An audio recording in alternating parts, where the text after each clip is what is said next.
britti. Eli ensinnäkin haluan kiittää kaikkia pelin osallistuneita pelaajia.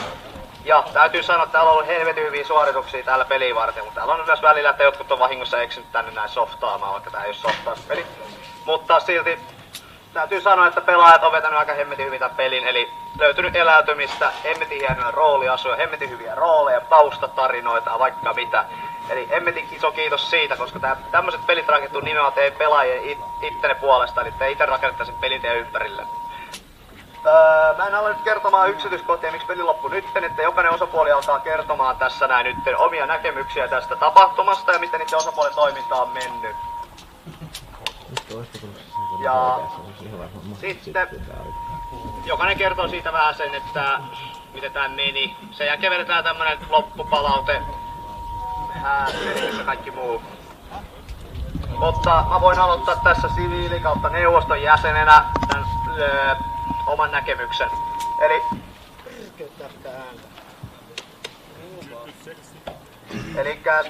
neuvoston pääministerinä me koko neuvosto istuttiin aika paljon tuolla neuvostossa, tehtiin paperitöitä, erilaisia päätöksiä.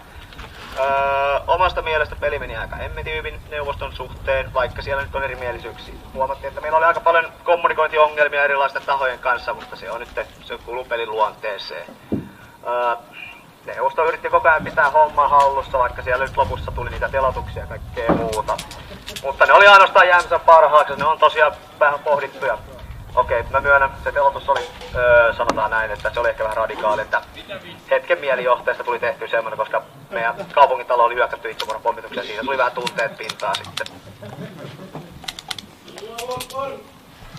Ei huudella tommosia. Mutta tosiaan, toivottavasti pelaajilla on ollut hauskaa päästä byrokratian rattaisiin. Varmaan oli kiva tätä aselupia. Toivottavasti, koska mulla oli ainakin hauskaa lukea niitä jotain. Jollakin oli asehakemuksesta hullut vainoa minua ja siellä oli sorsanmetsästykseen rynnäkkökivääriä ja vaikka mitä. Että se on aika hyvä, mutta me yritettiin sanoa, että keksikää parempi tarina tai ottakaa hankkeen oikeanlainen ase tuohon harrastukseen. Se oli rata-ampuja eikä hyväksi. Rata-ampuja, jolla ei oikein ollut mitään perusteita. Se haki joku 4 erilaista rynnäkkökivääriäkin tyyliin sille yhdelle mielessä. Joo, jollakin oli mitäs siellä olikaan, aika hemmetin iso arsenaali aseita. Ne oli ihan hauskoja ne asehakemusten lukea niitä. Tosiaan yritettiin pitää homma semmoinen. Meillä piti alunperin tulla joku siviili, yritettiin palkata tonne vuoronumeroiden jakaa, kukaan ei tullut. Me oltais muuten tehty tästä hommasta vielä hauskempaa, mutta poliisi piti oman homman hallussa, niin sen puoleen kaikki meni hyvin.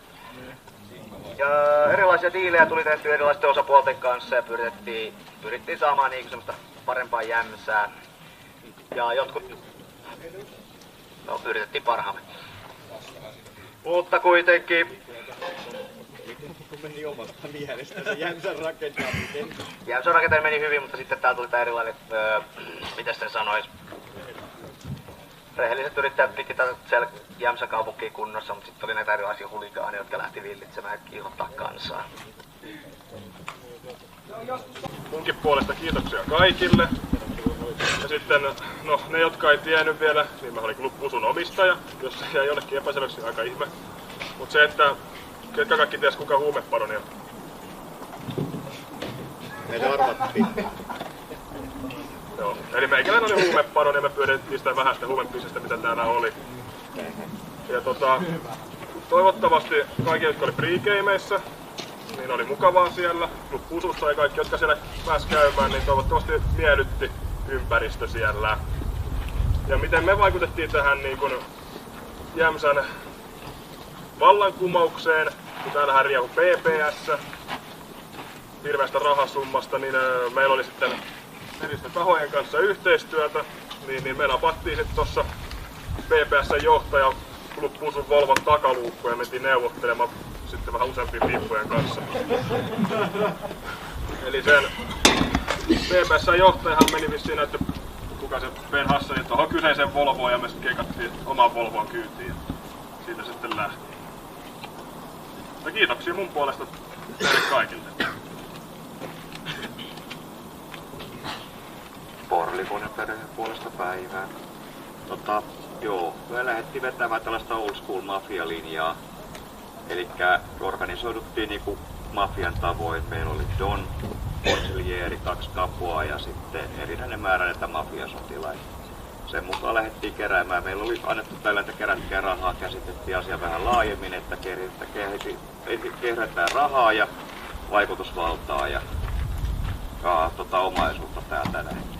Ensimmäisenä päivänä me saatiin oikeastaan aika paljon mukavaa aikaiseksi. Esimerkiksi omistettiin 50% Club-Pususta.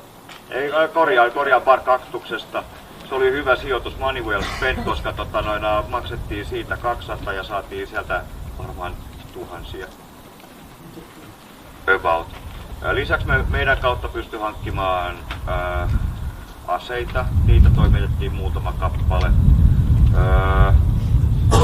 Henkilöllisyystodistuksia. Huumeisiin me ei koskettu. Itse asiassa me kiloitiin pari huumeita hallussa pitävää ja annettiin ne poliisin käsiin. Kyllä sitten oman toimen ohella napattiin noin Club-Pusun-ryöstäjät ja annettiin niillekin turpakeita. Lisäksi Park-Aktuksena, ne menee sanat sekoisin. Kuka keikkasi Club-Pusun? Antenni äijä!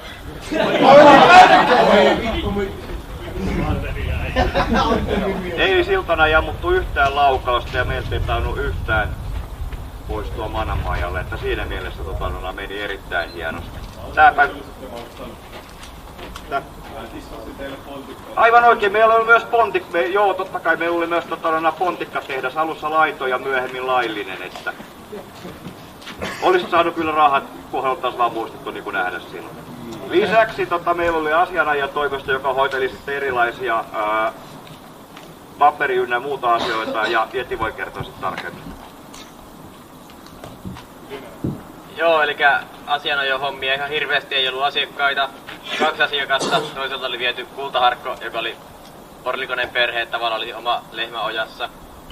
Siinä hirveän väännön jälkeen saatiin poliisilta vähän rahaa takas.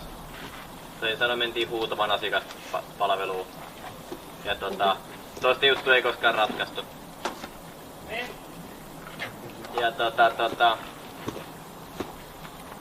olin kirjoittamassa kanssa murhadekkaria. Se vähän epäonnistui aika monen juttu, nyt aika harva oli käynyt tuolla foorumeilla lukemassa taustatarinaa. Se meni vähän jo siihen. Sitten sen lisäksi meidän murhaaja lähti yöllä pois. Niin se meni vähän siihen, mutta tähän liittyy muun muassa se verinen ruumis tuolla kylän toisessa päässä. Jonka poliisi myös otti hyvin. Poliisi ei ollut lähimaillakaan, kun murha tapahtui. Tuli siihen, ei alkanut tutkimaan ruumista, vaan käski kaikkien perääntymään, muun muassa murhaaja, joka seisoi siinä vieressä. Ja pyysi lehdistöä tutkimaan ruumiin ennen kuin itse koski siihen. Aina yksi tärkeä asia, että me oltiin rosvoja, mutta me ei oltu tappajia. Että ensimmäiset ruumit me jouduttiin tekemään ihan vendetän vuoksi vasta tänään tuossa iltapäivällä. Ja se oli ihan se ei ollut henkilökohtaisesti, se oli pelkästään. Bisnestä oli myös, en tiedä kerrottiinko Kaktuksen omistajille, että teille se myyty pontikka oli tosiaan meidän teettämää, eli me saatiin rahat siitä, kun te ostitte sitä pontikkaa, sitten me ostettiin 50% teidän yrityksestä, me saatiin 50% teidän tuotosta, mikä tuli siitä, kun te myytte meidän pontikkaa. Eli toisin, että maksoitte sitä 2 kertaa sitä samasta tuotteesta. Pontikka ei nyt lasin Ei se haittaa. Lisäksi jos suurin asiakas oli Porlikoinen perhe. Helppohan kato omassa paikassa olla. Kai se on vähän niinku S-bonuskorttia heiluttais koko aika, että bonusta asiakasomistaja. Puttille henkilökohtaisesti sitä mieltä, että larppaus toimii ihan helvetin hyvin tässä. Että totta kai pelaajistahan se on itsestään kiinni, että tää toimii, että ainakin viime Carringtoniin verrattuna, missä toi Sanalla pormestari, niin pakko sanoa, että kylän toiminta oli loistavasti parannettu. Että iso käsi siitä kaikille ja toivon, että mahdollisessa seuraavassa Carringtonissa nähdään samanlaista kunnon larppaamista eikä se speedballista softaamista, että ampuminen pysyi vähissä, sen oli hyvin pelijohdon puolesta, meillä oli vähän kuulia kaikilla ja aseitakin kohtuu niihkeesti, ainakin mun tiedon mukaan, ainakaan meillä ei ollut mitään. Ja me ei oltais mihinkään pystyttykään, koska meillä oli pelkästään nämä pistoolit käytössä, plus sitten yksi sitten deaktivoitu toppaan sitten, kun saatiin se käytössä. Ja ampumaan tosiaan alettiin vasta tässä lopussa nyt, kun en tiedä kuka, oliko sitten BBS vai joku paikallinen Venäjän federaatio, koko tämän kylän valta. Ne päätti posauttaa meidän Donin toimistoineen hevon helvettiin. Onneksi tää on tää luotettava toinen PVSN-porukka, joka tippasi meidät ja niin loput Porlikoinen perästä lähti helvettiin sieltä ennen kuin se räjähti. Lopussa tuli spontaani vallankumous, että kansa nousi oikeutetusti vanhoja korruptoituneita vallanpitäjiä vastaan ja otti vallan sitten itselleen. No niin, eli aika harva täällä varmaan missään vaiheessa tajusi, että kuka mä oon. Elikkä kapinallisten johtaja. Ja sitten toinen johtajahenkilö oli tossa Hasis Kebabin. Tää oli sitten kakkosmies. Tossa me aika lailla hoidettiin koko toiminta tässä kebab-kiskalla. Toinen tärkeä paikka oli Jämes. Ihan kokonaan kapinallisten niinku touhua. Sitten eka päivä oltiin aika lailla täällä vaan kylässä ja oltiin siviilinä. Mähän oli täällä tänäänkin vaan pyörin, kun täällä muut soti. Ja sitten tiedotteli eteenpäin, että missä porukat liikkuu ja tällaista.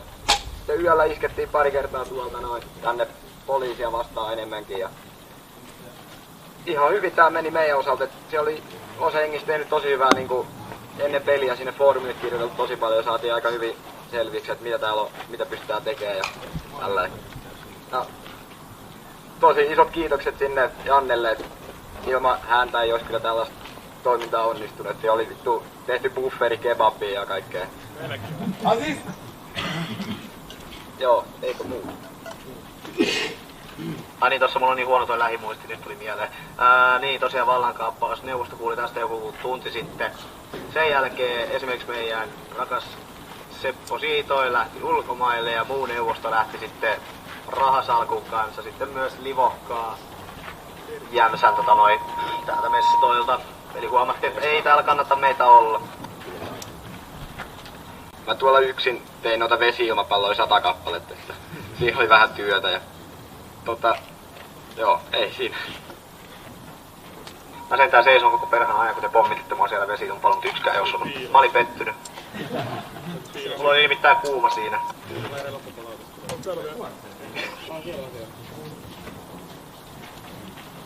No niin, eli mä olin ton lehden päätoimittaja.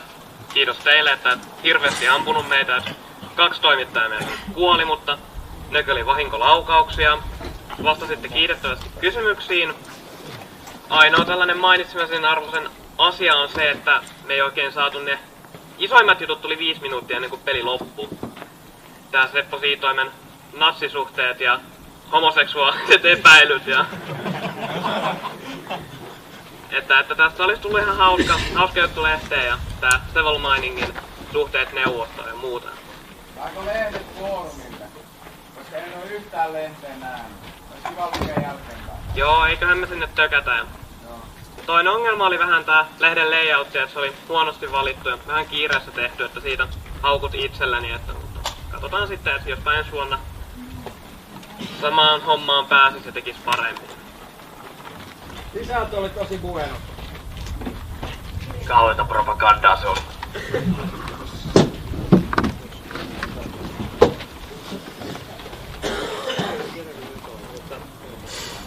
Joo, tässä nyt osapuolilta vähän sitä sun tätä poliisikomentaa nyt tuolla jostain syystä ei saapunut paikalle.